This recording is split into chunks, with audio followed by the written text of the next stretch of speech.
అనంతరం అలక్కుడు ఆ చెట్టు కిందనే కూర్చుని ఘోరమైన తపస్సు చేశాడు. కానీ మనస్సు బుద్ధితో పాటుగా ఇంద్రియాలను మట్టుపెట్టే ఉత్తమమైన బాణమేది అతనికి దొరకలేదు. అప్పుడు అతడు ఏకాగ్రచిత్తుడై ఆలోచించసాగాడు.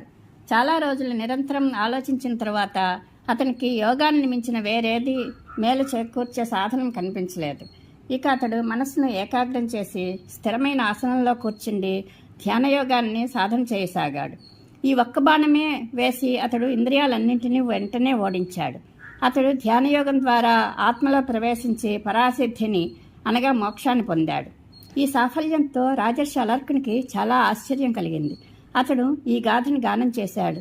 అహో, చాలా బాధాకరమైన విషయం. నేను ఇంతవరకు బాహ్యకర్మల్లోనే మునిగి ఉన్నాను. భోగతృష్ణకు బద్ధుడనై రాజ్యాన్ని ఉపాసిస్తూ ఉన్నాను. ధ్యానయోగాన్ని మించి ఉత్తమ సుఖ సాధనం మరొకటి లేదు. ఈ విషయం నాకు చాలా ఆలస్యంగా తెలిసింది.